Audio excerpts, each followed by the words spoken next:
Okay, so we're going to carry on our story from yesterday, obviously of the explorers that we've been reading. And up to now, we found that Fred and his friends have had the plane crash. They've landed in the jungle. They've found a den and have stayed there for a little bit. Then they've followed the ants to try and find some water and gone for a swim in the water and found some fish in the water. And now they've headed back to the den, and we're ready for our next chapter, which says food almost. Although Fred had drunk so much water that the skin on his stomach had stretched tight, he was still painfully hungry. His insides ached and growled noisily. Con giggled. Fred thumped his front with his fist. His body felt at half-mast, weak and flimsy built. He hadn't eaten anything since an apple before he boarded the aeroplane. He wasn't sure how long ago that was. A day and a half, maybe, he thought. The flight had been on a Saturday, so today was probably, unless they'd been unconscious for a long time, Sunday. Fred shivered. He shook his head, trying desperately to clear the picture of the burning plane from behind his eyes. "I think that there are insects you can eat," he blurted out, more to distract himself than anything else.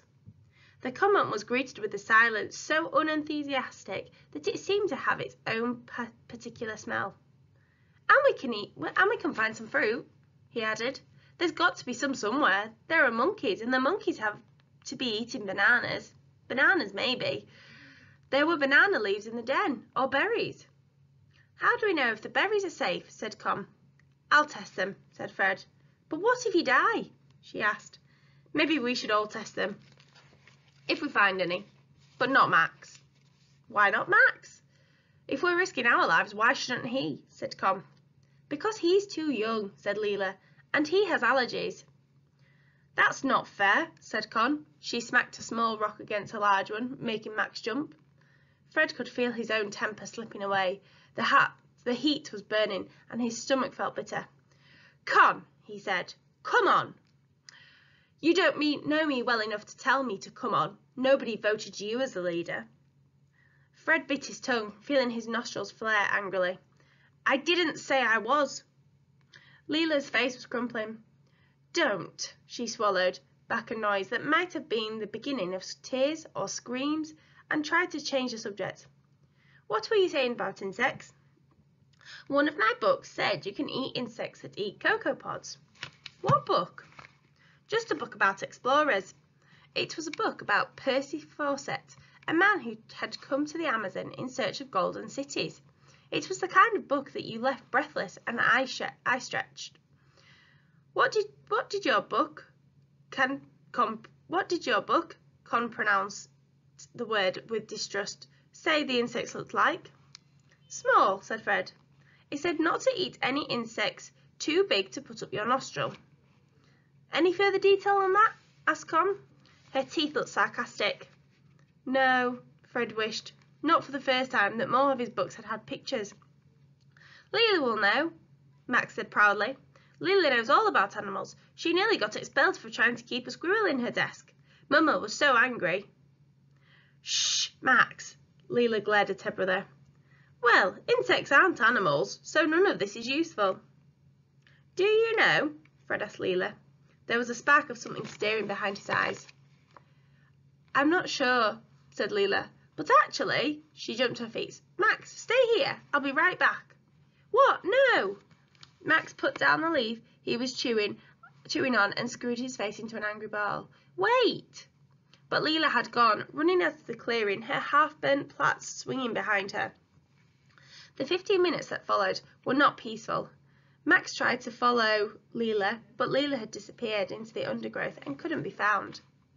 Fred picked Max up to stop him from running out through the unmarked, thick, crowded trees.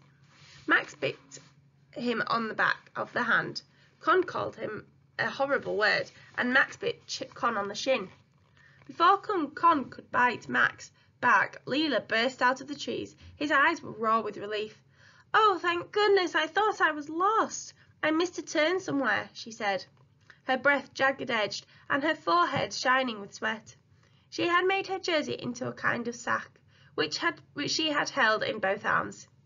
"Did you find any food?" asked Con. "Yes," she said. Then her honesty got the better of her, and she added, "Well, almost." She opened her improvised sack and poured out dozens of pods onto the grass.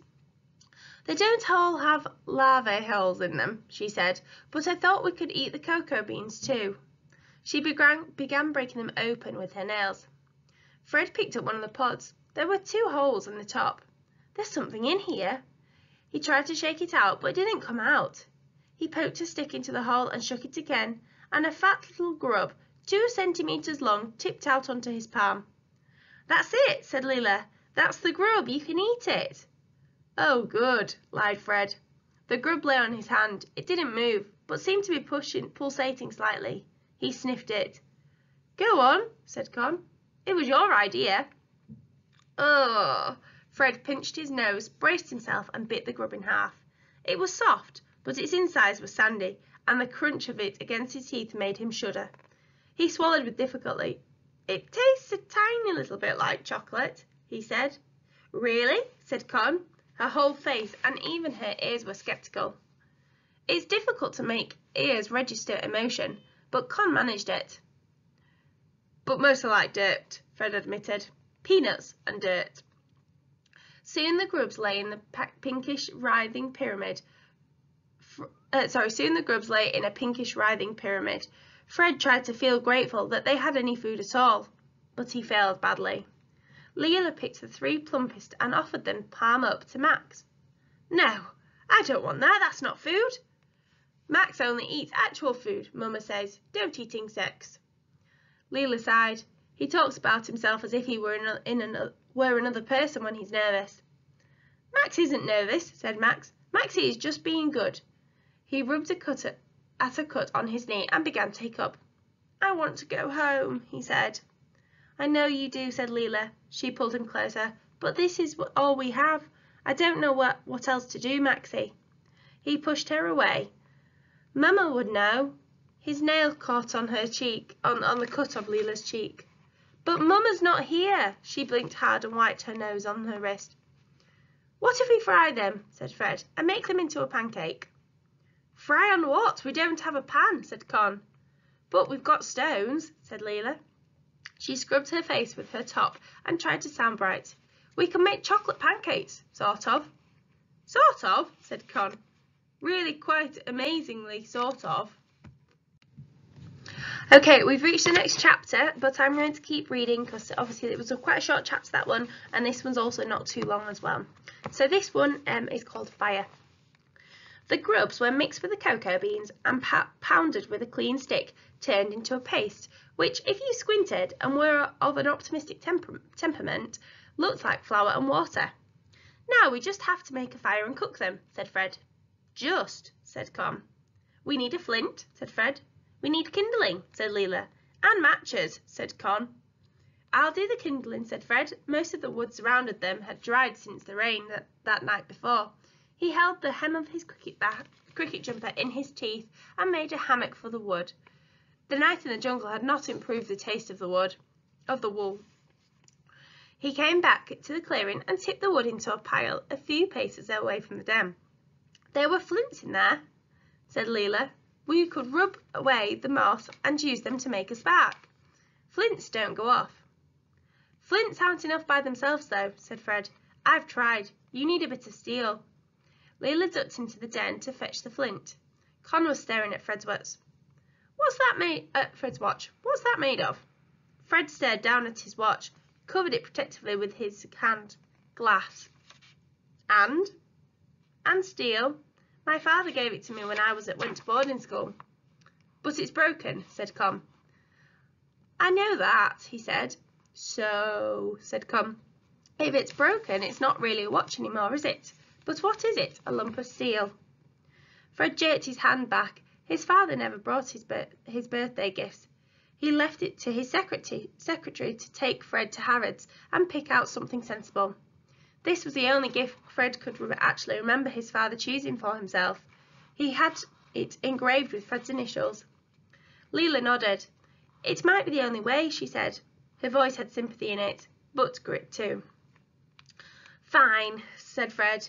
He had an unaccountable, absurd need to cry. "Fine, we'll use it." Can I have first try? Asked Con. It's my watch. I know, but I've never lit a fire before, she said. Not even the ones in the fireplace at home. Not even on bonfire night? Fred asked.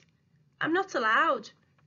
There was longing and hunger in her eyes. She looked away from him, turning the flint over and over in her hand as if it was a jewel. But there was something written in her face. Fred thought something in a code he couldn't begin to read. Here. Slowly he undid the strap on his watch. He held the watch in his fist, surreptitiously tracing the letters on the back with his thumb. Con watched in silence. He put it into her palm. I get second go. Leela heaped shredded leaves and dried grass into the pile. You do it over that, she said, so the spark has something to catch. Con struck the back of the watch against the stone, and Fred winced. She overshot and dug the flint into her own skin. She said nothing and tried again. She bit down on her tongue, concentrating. Her eyebrows furrowed so deeply they nudged against her eyelashes, striking and striking until her fingers were raw. Suddenly, flint and steel let off a tiny spark. Con was so stunned she fumbled the flint. Again, again! Shrieked Max. The spark came again, a brief flare into the world, and then vanished again. It needs to be lower over the kindling, said Leela. Con struck it again, and the spark caught against a blade of grass, which caught against another. Fred's heart leapt, and he dropped to his stomach and blew on the scrap of fire, terrified he would blow it right out. The flame faltered. No, no, no, no, don't die, said Con. Leela added a handful of dry moss. Fred blew again.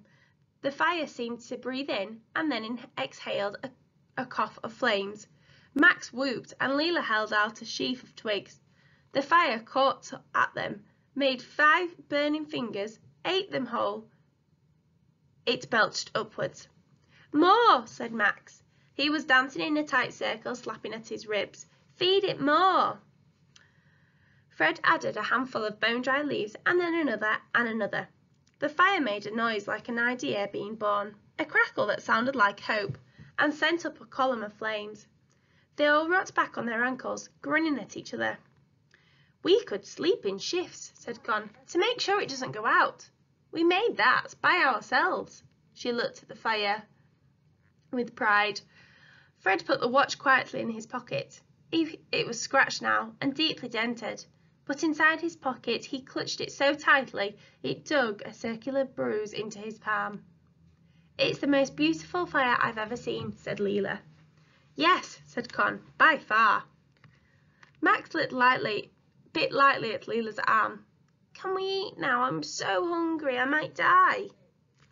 Fred scrambled in the dust with his nails until he found a flat stone and balanced it. Wobbling dangerously on 4 green wood sticks over the centre of the flames, Leela divided the grub paste into 4 balls and spread them out onto the stone. Eventually, the pancakes began to bubble. Leela poked them. They're getting harder, she said. And they smell like a shoe, said Con. That probably means they're done. One of the trees near the den had vast fleshy leaves, as big as serving dishes. Fred pulled 4 of them down and dropped a grub pancake onto each of them. They were too hot to touch, but they were gooey. They're probably best whilst they're still hot, so you can't taste them, said Fred. He bit off half the pancake, trying not to chew much. It tasted disconcertingly animal. It was, he thought, like eating porridge mixed with fingernail grime, but it was better, wildly, infinitely better, than nothing. Con nibbled the corner of hers. She grimaced, but she didn't spit it out. To be honest, it's not that much worse than school dinners, she said, and she smiled half a smile. Max kept his food scrunched in his fist, guarding it from the others. I don't like sharing, he said. His pancake oozed from between his fingers. The clearing was darker every minute. Con stood. I'm going to use the... She hesitated and coloured. The lavatory? So don't come over there, or look around, or I'll punch you. She paused. Please. We could decide on a place, said Fred. quite far off, and then we could make a path and nobody would get lost. They got up, all four of them, standing close together in the gathering dark, and began looking for a suitably large tree, far enough from their fire, but not far enough away to get lost. "That one's big," said Fred. "And this one," said Com. The trees were immense, stretching at least as high as a church. "We could make that one the boys' toilet and this one the girls'," said Com. Leela's smile was sudden and enormous. It showed that one of her teeth was wonky and she had a dimple in her cheek. "We could call it the lavatory. Get it? Lavatory." It wasn't terribly funny, but once Fred started laughing, he couldn't stop. Con choked and had to bite her fist. Mac's laughter sent a ribbon of snorts flying out across the glade. They laughed loudly, enough to scare the birds and to make the distant monkeys roar angrily from their night perches in the trees. Okay, I'm going to stop it there. So we're up to now the raft.